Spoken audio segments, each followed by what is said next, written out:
Hello and welcome to Moderate Fantasy Violence, a podcast about pop culture and the world around it. I'm Nick. And I'm Alistair. And this fortnight we'll be diving into the history of Westeros with House of the Dragon, and then diving into some very damp underground caves with 13 Lives. But before those two dives, Alistair, what else have you been swimming through? I don't know. Well, I've been swimming through a series which I think we discussed briefly on the podcast before, possibly in the recommendation section, but I've now finished it, which is Locke Newquay, Netflix show based on the comics by Joe Hill about the Locke family who moved to Key House, sort of an old manor house in New England, and after the death of the main character's fathers and husband, and then they discover the house is full of magical keys that do have interesting properties. And also there are a group of demons from another dimension who want to possess the keys. Yeah, they've done 3 series on Netflix and it's now wrapped up and it's got a pretty conclusive, this is the end, no more. I don't know if they got cancelled or if they used up all the plot from the comics. It does sort of end relatively abruptly. I get the feeling there was some COVID complications in the final season. The episodes are shorter. There's only 8 rather than 10. There's a lot of outdoor shots and a lot of bits when clearly some cast members weren't available. And also the last season suffers from, which some shows do, the introduction of a new villain who's just not as good as the villain as the first 2 series, even though he's supposed to be like the big bad. But overall, I'd say it's really entertaining. It's a good adventure story. I think the drama is very well pitched at all ages. The kind of main characters go from a 12-year-old boy through 17, 18-year-old older siblings, and then also parents. And I feel there's like an appropriate level of drama pitched at every age. There's sort of adventure stuff aimed at younger kids. There's bits about teenage relationships and finding yourself. And then there's like grown-up plots about loss and finding love after a tragedy and things like that. So overall, I think it's a good story with a lot of interesting twists and turns along the way. Yeah, I've read the comics of this last year, but I've never watched a TV show. The comics were actually impressively horrific at times. Like, it was actually at times quite a disturbing story. I don't know how well the TV show gets that. I think they probably made it slightly tamer. Yeah, I don't know. It's more of a family adventure, I suppose. There are definitely some dark bits and things like that. There are some quite, unpleasant things involving the demons and, how they treat people. There's also a lot of, like, sort of quite creepy, manipulative bits involving demons turning into other people or possessing other people and then exploiting their relationships, which are quite unpleasantly manipulative. But I don't think it's as goth as the comics were. Yeah, the manipulation is definitely a big part of it. Yeah, it's definitely lots of the demons and creatures and general malevolent presences trying to sort of isolate people and turn them against each other. That's very much a common thing in the comics. Yeah, that's something they definitely kept for the show. I mean, it's not a massive, endless bummer. Like, the family are still kind of the heart of it, and although obviously some people do die, there is ultimately an attempt to keep the emotion of the family sincere and uplifting and not just nihilistic death. Yeah. Which, I guess I'd say the same thing about this, which is that there is definitely this kind of focus on the family coming through this trauma. And I guess by the end of the show, I don't want to spoil it too much, you get a sense of like they've processed some grief. The grief that led them to move to Key House in the first place. And they're all in a better place now. Again, possibly a bit neatly wrapped up in the final 2 episodes, probably because COVID limitations and things like that. But it certainly makes me want to read the comics now because I really liked the characters and the setting, and there's a lot of cool ideas for keys they came up with. So yeah, definitely want to read the comics after this. Yeah, the comics are actually really good. They were among the most popular sort of horror comics of their era. They're by Joe Hill, I think, Stephen King's son. They're very good. Yeah, who's also a novelist, and I know a lot of people really rate his novels as well as his comic work. I think, a lot of people really say the comics are great, so they're definitely one for me to read. He's not done many comics outside Locke and Key, to be honest. Recently, he did a Locke and Key Sandman crossover, which I do kind of want to read. Interesting. They're both pretty goth. I can see it working, yeah. He's kept doing sort of short Locke and Key stories, but the main saga ended in the main series. I must admit, I haven't kept up with all of the after stories, the spin-offs and epilogues and stuff. But yeah, main series, very strong. Yeah, and I would recommend this overall, with the caveat that slight wobble in the final season, but I don't know if COVID can be blamed for that. The core cast are really good. I think they found really good people to play the family members, especially Emilia Jones, who plays the middle child, Kinsey, who was also star of Coda, that won Best Picture at the Oscars this year. Yeah, she's a really good actress. Hopefully has a bright future ahead of her now that she's been in a Best Picture winning film and nominated for Best Actress Oscar. Interestingly enough, there's a lot more of her singing in the final series after, I guess, they discovered she could sing for Coda, or she learned to sing for that film, and Locke and Key decided, like, okay, we're going to take advantage of this. It is always fun when a show discovers an actor could do a specific talent like singing, especially when it becomes quite late in the run and they haven't hadn't done it before, and then they suddenly start doing it. Yeah, there's like a wedding bit, which is it's a plot that's kind of built up through the first and second season, their uncle's wedding. And they try to weave in all the characters in the wedding in some way to sort of make it plot relevant. And yeah, they have the Kinsey character sort of singing as the uncle walks down the aisle. And so it's like, she's not really showed any interest in singing before, but apparently now she has this beautiful voice. But yeah, it is odd when characters who are meant to just be normal people who are not trained vocalists suddenly start singing like they've been to stage school or something. Yeah. It's almost like they were in a film where they have to sing a lot. That's just a bit of inside trivia that I quite like, yeah. I've heard sort of mixed reviews of the Locke and Key show. People seem to think it was sort of decent, but I don't know. I think that possibly a lot of people I see opinions from have also read the comics, and I guess they felt it was not as good as the comics. Yeah, I mean, I should read the comics and see how I feel about the show after reading them, but I would say certainly peaked in the second season. Yeah, second season's a lot of good, like, manipulative stuff. There's plot lines, the characters slowly coming to realise who in their inner circle of friends is actually a demon from another dimension that wants to hurt them. There's, a lot of good stuff there. And then, again, how they use the keys to sort of trick and outsmart the demons. So yeah, there's a lot of good stuff in there. I'd recommend it overall. Yeah, and I guess, again, not wanting to get into the spoilers, but there's a lot of really cool keys. Like, I'd be interested to see how many of the keys they actually adapt, because there's some really fucking weird ones. Yeah, some of them only appear like briefly and aren't explored a lot. I guess if they'd done more seasons, they might have explored them more. And I can imagine there's more scope to explore them in the comics. So some only appear briefly, but there's there are a lot of good keys. And it's always interesting how they found ways to weave them into the stories and the interesting story possibilities that, a new key opens up. Yeah. I do hear that Newquay is a good holiday destination. That will be a sequel. Locke Newquay. Yeah. Right. Well, I'll be enjoying a trip to Newquay.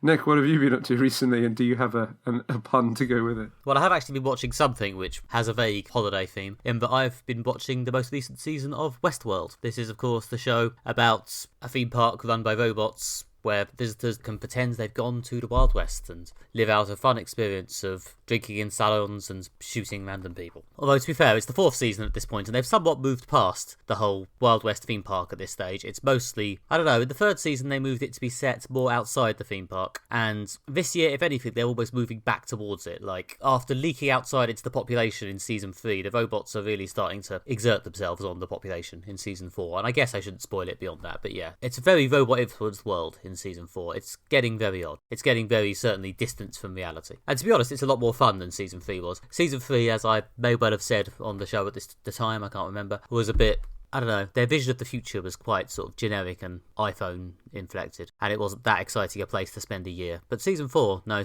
they've once again got a bit more strange and ambitious with it, and I'm quite enjoying it. Unfortunately, the ratings have been absolute dog shit, so I don't know if there's a great chance of us getting a season 5. They have said season 5, if they get it, will be the last. So having watched 4 seasons of this, and really enjoyed it for the most part, I do kind of hope they get that last season, because although they haven't actually left that many like dangling mysteries, I think they've learnt from Lost or whatever. This is a mystery driven show, but most of the mysteries are wrapped up within the year they're introduced. Yeah, there's a tiny bit of stuff like thrown to next year as a cliffhanger, but aside from that, they're not doing too many massive ongoing mystery box storylines. So yeah, it's not that I'll be completely lost and never know what it was all about if I don't get a season 5, but I would like to see their ending, because I do like this show more than seemingly everyone else as the ratings tumble into the bin. Yeah, it would be disappointing if they didn't get, I guess, to wrap it up after 4 seasons and like resolve everything. But I was thinking that, yeah, season 3 did seem to capture the zeitgeist more. It seemed to be things people were tweeting about and, talking about more. And season 4 just seems to have not had much of an impact on the zeitgeist. I don't know if it's the fact that we're not locked down so much, so people are doing more outside and watching less TV this year, or if it's just that it's a bit of a misstep, or it might be a good season that's not resonating with the public. Honestly, I think the problem is more that season 3 wasn't that good, and season 4 is, in my opinion, a bit of a return to form, but I'm not sure anyone gave it a chance. Yeah. I mean, it's a very icy show, Westworld. It's very cold and standoffish. It's not very love me, love me, love me. You sort of watch it with this sense of interest and curiosity about what the next ridiculous twist or pretentious concept is going to be. But I don't know if it holds on to a lot of people via their emotions. So maybe it's quite hard to drag people back if you have a slightly disappointing year. I don't know. And they've had quite a high-profile cast. I know they started with Anthony Hopkins and Ed Harris were cast members. Over the years, they've announced Aaron Paul from Breaking Bad, and Tessa Thompson was in at one point. Are they still keeping the the A-list people in there? Yeah, most of the A-list people who were in it from the beginning are still in it in some form. Obviously, the whole anyone could be remade as a robot at any point concept makes it quite easy to bring back cast members no matter what horrible things you do to them. So, yeah, most cast members turn up again. Jeffrey Wright's still knocking around. Evan Rachel Wood still in it. I knew there was a couple I forgot. Yeah, there was a really big cast of lots of high-profile people. Yeah. I know. It's one of the reasons why I don't know if I should get my hopes up about season 5, to be honest. This show does look amazing. It has very high production values and a very, very, high-profile cast of people who are kind of better known for being movie stars. I'll be interested to see if they get a season 5, and if so, if it's like cut down to 6 episodes and set mostly in corridors, which will be a bit of a step down after 4 years of beautiful Western vistas, but you got to do what you got to do. From what I've seen, I got the impression it costs a gargantuan amount of money between, actual film stars' salaries, massive on-location shoots, historical settings, and sci-fi settings. The budget must be astronomical. I think so. I think there was a bit of trickery to get the budget down this year. It felt like a lot more scenes were set in a few sets rather than quite as much outdoor stuff or quite as much effects stuff. But there was still a lot of effects stuff. Just maybe not quite as much period or effects stuff as there was in previous years. Yeah, and effects shots are a lot cheaper now, actually. It's the weird things that, it's like location shooting, things like that. Seems to be the big cost. This is something that's kind of passed me by, even though the original film is like a cyberpunk classic, and this has been a zeitgeisty sci-fi show of the last few years. Well, it was zeitgeisty for about the first 2 seasons, to be honest. Then it dropped off a bit. Yeah, the beginning didn't really grab me, and this is a proper, American network 22-episode seasons, are they? No, it's HBO. It's 10 episodes. This is HBO. Still, there's now north of 40 episodes to watch, so... Technically 36, but yeah. Yeah, so it's a big undertaking to catch up. It's still a bit of an undertaking if you're not massively invested in it, yeah. I really like it, for the record. I think if you're a follower of my top 10 TV lists, you'll know that it's always placed relatively high. It's a show that, I don't know, speaks to me on my, maybe it speaks to my dormant philosophy degree, who knows. Yeah, I have consistently noticed that you put it in your top 10, which does, encourage me that actually, I should give this another go. Maybe I was too hasty with disliking it at first. I think so, as I say. I liked the first 2 seasons, and I'm newly excited by how much I enjoyed the 4th one. It's got particularly a couple of very good episodes with some big storyline moves, but I don't know if you watching it at this point will push it into a 5th season, but I'll try anything. Yeah, absolutely. Watch it now. I caught up in Succession, so maybe I can catch up on this. Yeah, sure. Why not? Next up this episode, we will be discussing House of the Dragon, a new prequel series to Game of Thrones. Set 172 years before the events of Game of Thrones, the Targaryen house is at the height of its power, controlling the Iron Throne with 10 adult dragons. However, all is not well, as King Viserys Targaryen, played by Paddy Considine, has no male heir. A succession crisis is triggered when he names his daughter, Rhaenyra, played by Millie Alcock, as the first woman to inherit the Iron Throne, and a rebellion is started by his brother, Daemon, played by Matt Smith. We have seen the first 3 episodes of the show that's now on Now TV or Sky Atlantic. Nick, what do you think of it so far? Fundamentally, yeah, it's not quite what I expected, and that's good, I think. I think it's kind of what some people might have expected Game of Thrones to be before they watched it. It's a sort of quite dry drama about courtly intrigue and backstabbing in a fantasy world. There's lots of nice clothes, there's lots of dark whispers, lots of gaming for the throne. And it's got a sort of nicely handled sense of the epic, but in a different way, I guess. Like Game of Thrones had its huge array of characters and locations, whereas House of the Dragon is spread more over time in a sort of broad sweep of history. I think the book it's based on is kind of a sort of pseudo-history of Westeros, so I guess that makes sense. But yeah, it makes it interestingly different. It makes it feel like something other than, you like Game of Thrones? Here's some more. I appreciate that. Ironically, although I creatively respect the fact they've done something different, it's not necessarily something I'm quite as big a fan of, this sort of quite dry, courtly fantasy. But it is interestingly different. It does have a very strong cast, like Paddy Considine, Matt Smith, even Rhys Ifans in a quite small role. Lots of good people. I cannot deny this is a very good example of what it is. It's probably good enough to keep me watching it, even if I don't think it's going to grab me quite as much as Thrones did. It's certainly interesting, and I've been enjoying these first 3 episodes. Considering that Game of Thrones ended on such a bad note that no one disliked, the expectations I felt were quite low for this. And I think I felt had this come along as a spin-off or a parallel show during the height of Game of Thrones popularity, I would probably be more excited for it. whereas now I sort of approached it with a caution. So far, I'm enjoying it. Yeah, enjoy the sort of court politics. There is, I don't know, it's interesting you saying that you feel this was quite different. And I can certainly appreciate that, the fact there's more emphasis on like the court politics and the rivalry within the house rather than between houses is like a big difference. But I don't know, I kind of felt that the world, I guess, was too similar. I mean, it's set 172 years before Game of Thrones, but it is almost the same world. The only difference is the Targaryens rule it and they have dragons. Like, it's kind of weird how, it's still the Iron Throne, it's still based in the Red Keep, there's still the Maesters, there's still the Bannermen, it's the same houses, like Baratheon and Stark and all the others have been like name dropped. I kind of felt that like it'd be interesting to see how the world was different, and also it kind of thinks like, well, how come none of the institutions of power or anything in this world have changed in 172 years other than the Targaryen house declines? I felt that like there's a missed opportunity to do something slightly different in terms of setting. Yeah, I will admit it does basically just seem like it could have, apart from the, I don't know, if not for the fact they told us it happened 172 years before Game of Thrones, I'd have been more than accepting of being told it happened like 10 years before Game of Thrones, to be honest. It seems like basically the same world. Yeah, which I felt, I don't know, I'd like something more. I mean, it's only been 3 episodes. As they broaden out the world, they might bring in new things. But so far, whenever they've introduced something new, it's been something familiar. So, such as like, they brought in a Dornish knight. And it's like, oh, well, yeah, I remember that from Game of Thrones. I know we're living through the Great Acceleration or whatever. I don't know if the differences in society were quite as pronounced in 172 years in the sort of medieval times that Game of Thrones and House of the Dragon are broadly evoking compared to the terrifying modern world. Yeah, I mean, there would have been some changes, certainly over a prolonged period of time. You're right that, the world would not have changed as much as it has done in, say, the last 172 years, in which the world is almost unrecognisable to what it was 2 centuries ago. But partly, there certainly would be changes, and I think it's a misnomer that people believe like the past was like this immovable thing. And I think also, because it's a fantasy show, you've got license to do interesting things, which they've interestingly decided not to. I guess they aimed at continuity for the fans. Yeah, you're right. They have made a different kind of story in the name of providing some change, but they have not changed the world very much at all. Obviously, they had source material, but yeah. But I'm enjoying the drama, certainly. I think the cast is excellent. Been a big fan of Paddy Considine and Matt Smith since the early days of their career. So yeah, good to see them now with these like big prestige projects. Yeah, I think what I slightly miss about Game of Thrones is that they had these sort of likeable, crowd-pleasing, slightly anti-authority characters, They had people like Arya and Tyrion and, to a lesser extent, I guess, kind of Daenerys and Jon Snow. The sort of characters who weren't quite part of the established royal elite and were either railing against it or just sort of snarking about it.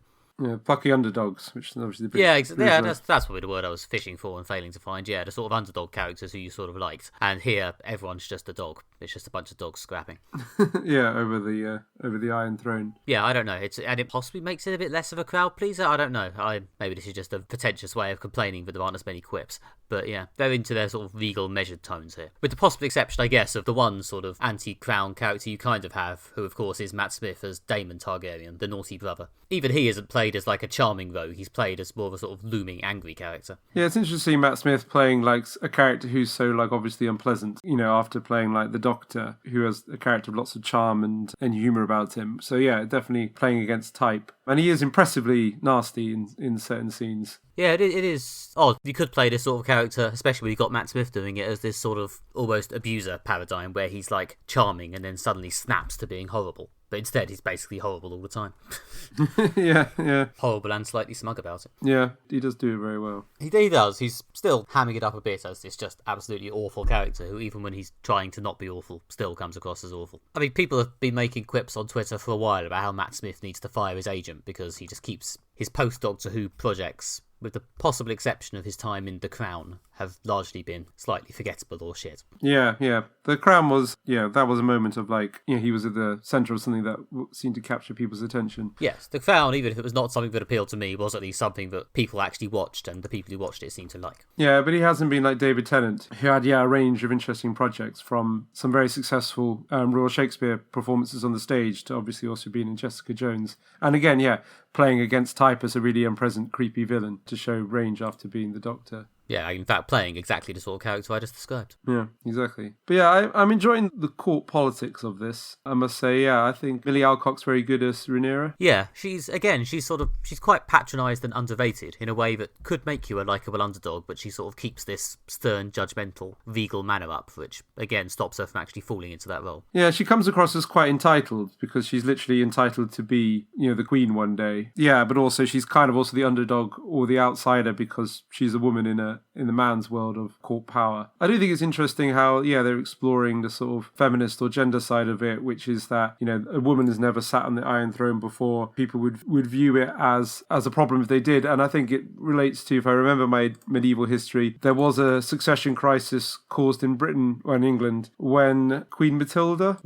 one of the first women to be Queen of England, and literally lords rebelled because it was just seen as, a woman being on the throne was just seen as a succession crisis in itself and created a rebellion. And that's one of the reasons why for a long time people were worried about women inheriting the throne, which until Queen Elizabeth I sort of shattered that paradigm. But I think they are playing on some real, I guess, medieval politics, the fact that it's considered a succession crisis for a woman to inherit the throne, which has triggered all this sort of men with lesser claims to scrabble over it. And for all that, I vaguely thought that it might limit its popularity to not have any, big, likeable, quippy characters. It is, so far, making it quite an interesting drama that there's all these people who are not necessarily trying to be likeable or trying to be fun, relatable underdogs, just struggling. It is interesting to watch them try and make this drama work in this without going the obvious way about it. If they can pull it off, we're only 3 episodes in, but if they ultimately pull it off, it will ultimately make it a more interesting show, I think. I'm intrigued to see if they can make this go long. Yeah, we'll see what happens if it becomes popular and what happens to the rest of the series. One of the things is people remember Game of Thrones for is some of the epic battles. But they didn't come along until later. Even the first season kind of skips over the battle at the end. And second season, they did things to make it look more epic, like setting the battle at night, so it could look more epic with less people and less effects. And it took a long time before they got to the really big battles. So I'm sure there'll be a big battle at one point in this season. There was a decent action sequence at the end of episode 3. There was, yeah. So that's maybe a side of things to come. But I think people forget Game of Thrones did begin with a lot more talky scenes before they got to some of the fighty scenes.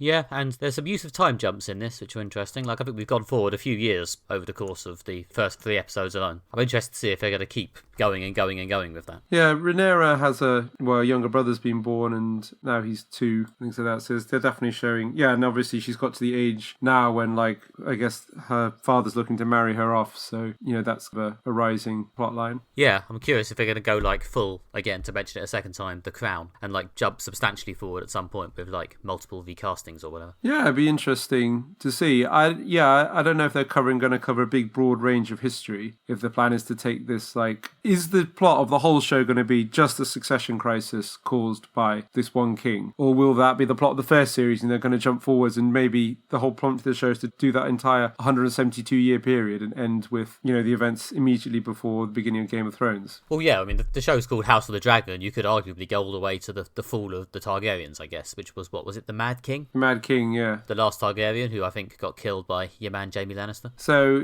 are they going to do a Better Call Saul thing, which is, go right to the beginning of the thing that you saw? Which I think is also what I think they're planning to do with the Lord of the Rings prequel show that's just started, Rings of Power, which again begins a long time before the events of Lord of the Rings. That show's helped by the fact there are several immortal characters in it, so they can just skip over centuries if need be and keep their cast. But I mean, it'd be an interesting thing to do something different with this show if they switch out the cast every year because they jump forward 3 decades or things like that. Or I don't know, Matt Smith and Millie Alcock will be in the second series, but they'll be made up to look really, really old or something like that. Yeah, I haven't seen any of Rings of Power yet. I suspect I'll probably watch it eventually. Possibly, coincidentally, around the time the last episode ends, so we can cover it on this podcast. But yeah. Some people seem to like it. Some people seem to be a bit sceptical about it. It's hard to tell. Yeah, I must admit, I do think that this show is at least doing a good job of actually introducing characters and conflicts and making us invested in them. Actually saying, no, this isn't just, here's some more Game of Thrones. Here's what this show is actually about. And I do think that's good for it. Yeah. It's interesting, just to say one more quick thing about Rings of Power, but kind of linked to what you were saying now, is that watching the two together, a lot of people think fantasy prequel shows are basically the same. The vibe is just so massively different. And I think it's Game of Thrones did come along and shatter the vibe in fantasy film and TV set by the Lord of the Rings films. And watching them together, you can really see the difference. And this is they've really got that Game of Thronesiness to it. I mean, the first episode has has like sex, full frontal nudity pretty much from Matt Smith, some pretty explicit sex scenes, quite a bit of violence, a really, really nasty scene that if you haven't seen the show, I won't spoil, or you probably will thank me for not describing, but it kind of opened with this big kind of like, yeah, Game of Thrones is back, sex violence. Similar to actually how when Better Call Saul came back in the first like couple of episodes, they did a super tense Breaking Bad-esque scene. And then since then, also like Better Call Saul, they've dialed down the need to be really like more Game of Thrones, more violence, more sex. But there's still the kind of the essence of Game of Thrones, that Game of Thronesness that you could bottle and spray on a show to make it a Game of Thrones show. It's still there and it runs through this show. And even though they've got new characters and different settings and things like that, there's that kind of underlying tension that Game of Thrones have. I guess it's that sense of like anyone could be killed at any point. You know, it's brutal like the medieval times where life is nasty, vicious and short. Yeah, they've really kept that, which is what was, I think, a lot of the appeal of Game of Thrones. So they're aware of it and they've maintained that. Yes, but as you sort of said, they've, in perhaps a bit of a nod to the changing of the times, they have cut down substantially on the scenes where exposition is delivered by a character while they thrust into a prostitute. Yeah, that was one of the hallmarks of the original one. Yeah, whenever they needed exposition, they gave it alongside either something violent or very sexy, almost to say, like, don't fall asleep whilst we explain the medieval politics. Here's some fucking. Yeah, and the sex position, as I believe it was called many a time yes. In the surrounding discourse. But yes, the sex position is not really super present this time. There's a tiny bit of it in the first episode, and since then, very little. Yeah. Possibly because one of the plot beats here is the king marrying someone much, much, much younger than him, and they think it might be a bit icky. I don't know.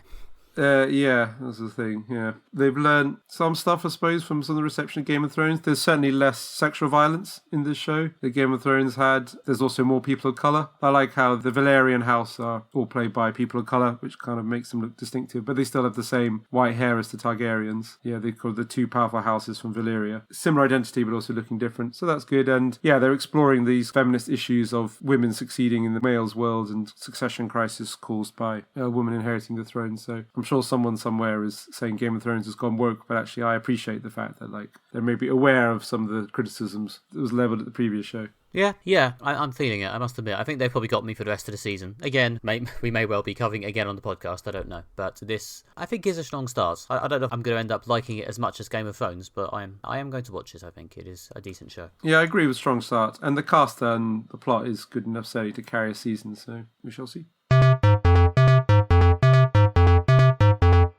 Finally, this episode, we will be discussing 13 Lives, a new film starring Viggo Mortensen and Colin Farrell that tells the true story of the attempts to save the lives of 12 Thai schoolchildren and their football coach from a flooded cave. We saw this film on Amazon Prime recently. Nick, what did you think of it? Yeah, I must admit I went into this with relatively low expectations because the premise didn't grab me, and also it's 2.5 hours long, and yeah, I don't know. Sing along if you know the words, regular listeners.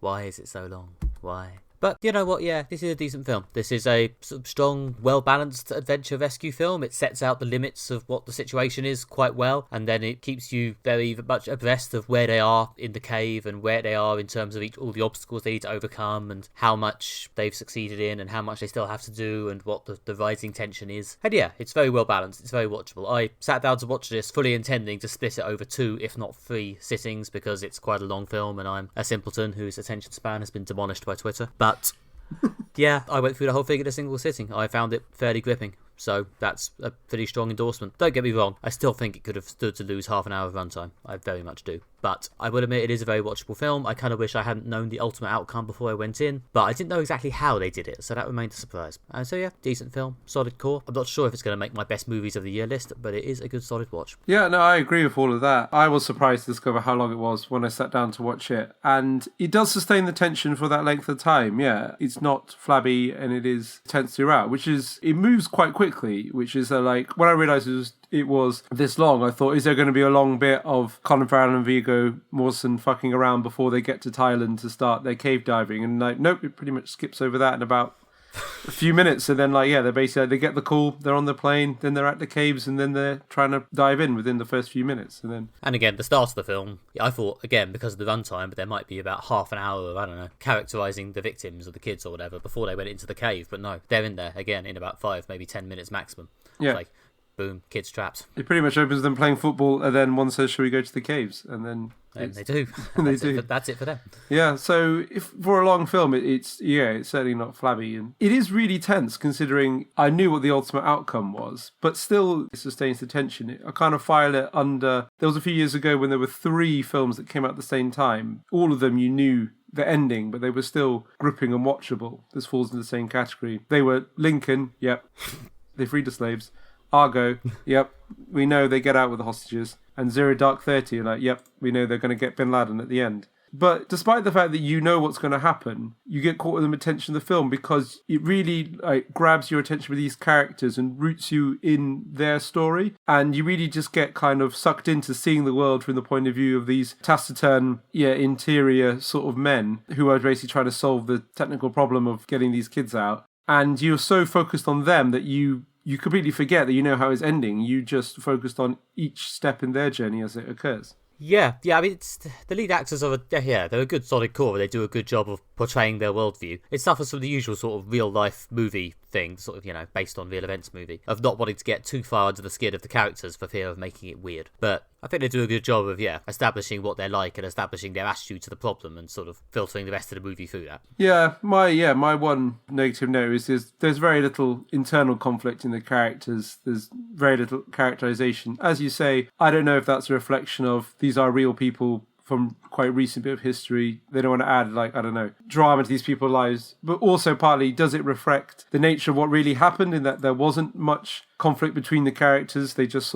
there's some conflict between the Thai authorities, the sort of military divers, and the British divers who are brought in as the cave rescue experts. There's some conflict between them, but I don't know if the fact that it's played down is a reflection of how it actually went down. Also, I think it may also be a reflection on these characters and the type of people who are world experts in cave diving are probably, again, they're kind of middle-aged men they're sort of quite quiet, quite reserved people. They don't shout, they don't bluster much. They calmly get on with what they're doing, which is incredibly dangerous and complicated cave dives. And maybe something about these are the sort of people who, like I say, they're internal people. They keep themselves to themselves and are sort of quite blank on the exterior, not blank as in nothing being there, but blank as in they keep themselves all very much internalized. They have to control their emotions because what they do is so dangerous and their margin for error is so small. So it's possibility that they're saying something about the characters by this sort of lack of exploration and characterization in this film. Yeah, I think that's valid, and I think also, again, just they're real people, no one in this film ultimately comes off badly. The biggest character flaw in a lot of the characters in this film is that they're worried they might not save enough children. That makes them briefly get angry. Or one of them sad because his dad has died, which is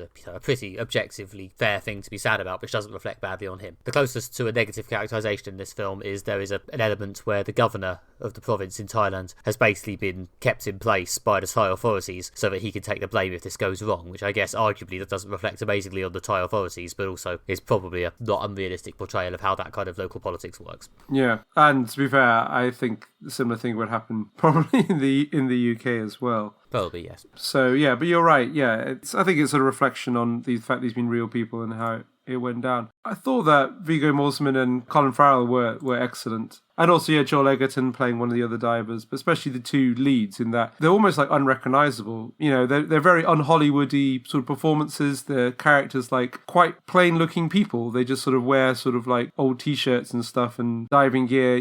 There's something very un-Hollywood about these characters and how they're portrayed, but I think they really get across the sense of them being real people. And Colin Farrell especially, a real run of transformative performances. If you compare this to The Penguin, which he was doing earlier this year, completely different style of acting, completely different like physical appearance and things like that, I think he had some help for The Penguin. I don't think that's just raw acting. No, but I think, but there's certainly something about what he brings to the physicality of the character. Obviously there's a lot of prosthetics and makeup and effects involved, but there's something about how he performs that he is a very talented actor, considering he sort of exploded onto the film scene, I don't know, probably better part of 20 years ago, as a bit of a Jack the Lad. He had, tabloid scandals about him being like swearing on TV and being boozing in public and things like that. But, he's always been talented, and certainly over his career, he's really matured into someone who's got real range and talent. Yeah, no, they're very good. Part of me expected this film to be a bit less, less Hollywood in a way, just because it started out and it's all subtitled and it's a bunch of kids talking, but eventually it does turn out to be the English-speaking white people coming in to save the day.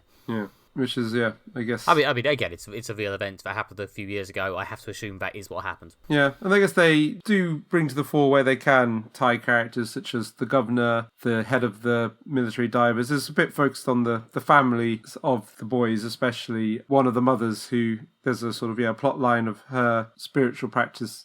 Quite a plot line involving her wanting to get some beads blessed by her. I don't really know much about Thai culture and religion, but there's a bit when a monk or sort of spiritual leader turns up and she wants to get some beads blessed. They ultimately end up in the pocket of the Viggo Mortensen character when they do the final dive to actually bring the kids out. And yeah, there's a sort of nice sort of circular plot line that involving some of the Thai characters. Yeah, no, it all works pretty well. Yeah, I mean, it's directed by Ron Howard, who also directed like Apollo 13. And I think, again, similar vibe here in that, it's a lot of competent, technically knowledge, skilled people trying to calmly address and solve an incredibly complicated, dangerous situation, but always remaining kind of calm and level-headed and tackling each issue as it comes up, which is just something quite engaging about that and sort of refreshing. And obviously, again, both based on a true story and both where it had a positive ending, so spoilers for Apollo 13. And they didn't do the bit where, is this the one where Elon Musk allegedly called some bloke a pedo on Twitter? That's these events. I think he tried to offer them a robot submersible to bring the boys out, which I think, based on seeing the film and how incredibly tiny the spaces these people have to dive through, I don't know how that would have worked. But yeah, that's not really in the film, partly because it's kind of a weird, funny story and would kind of deflate the tone of serious people tackling this difficult problem. Yeah, again, for the second review running, this is not one of your quippier, funnier Hollywood projects. No.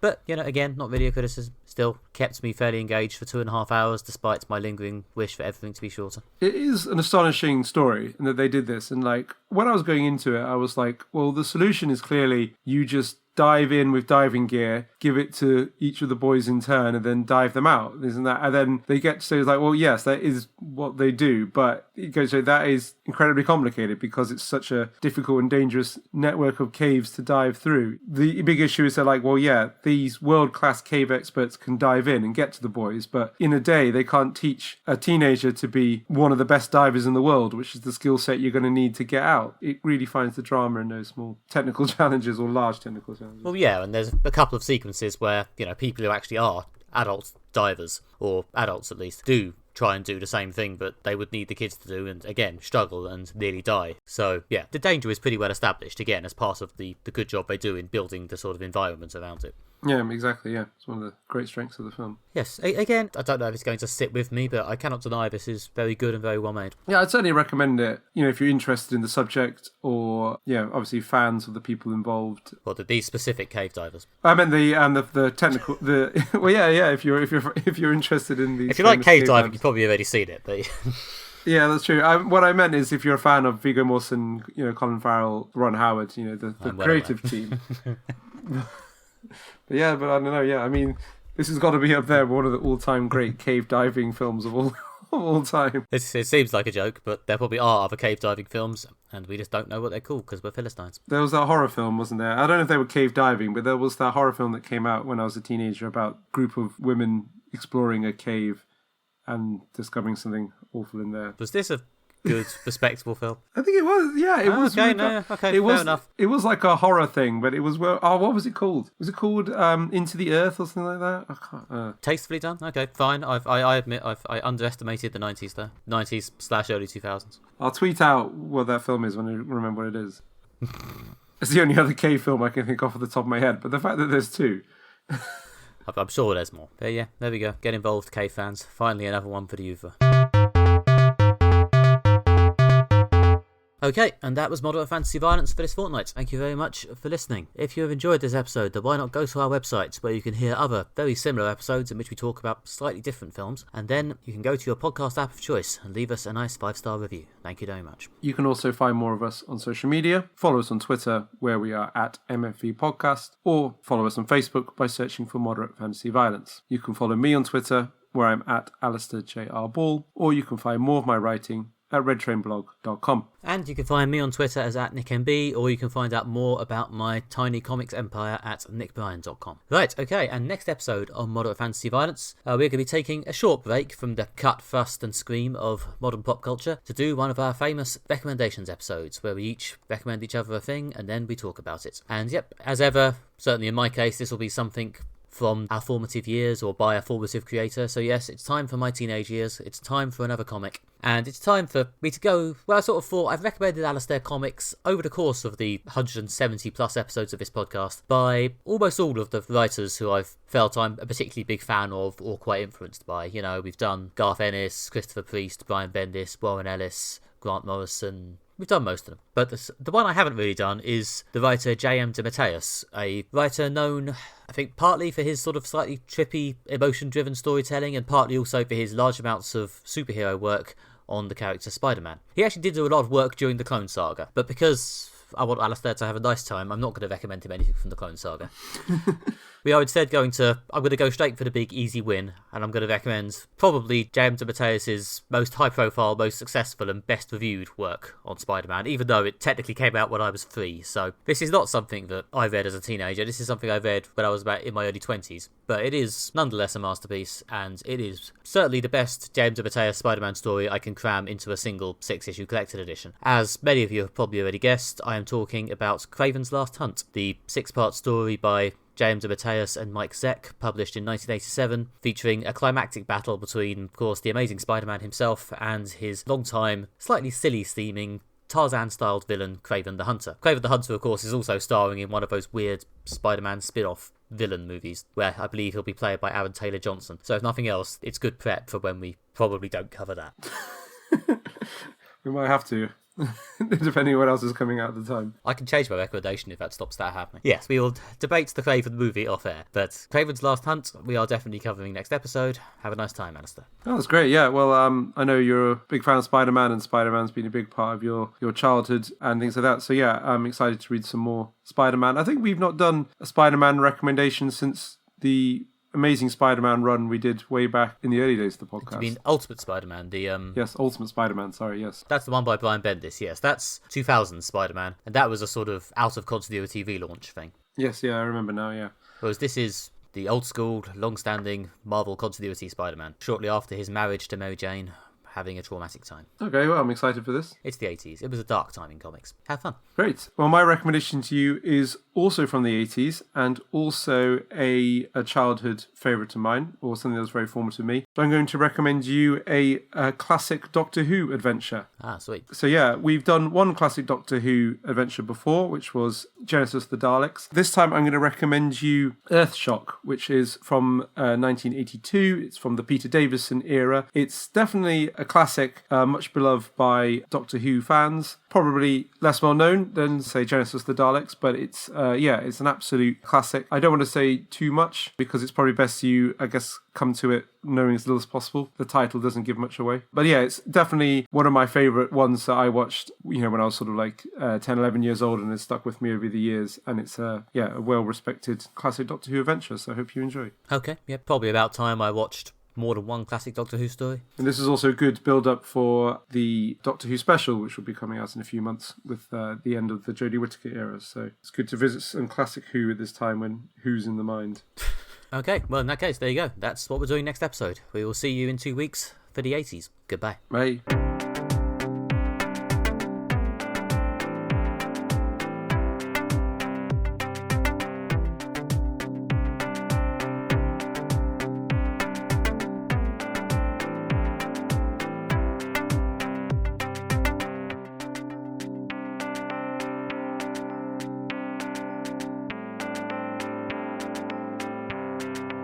Right, and speaking of HBO, let's HB go.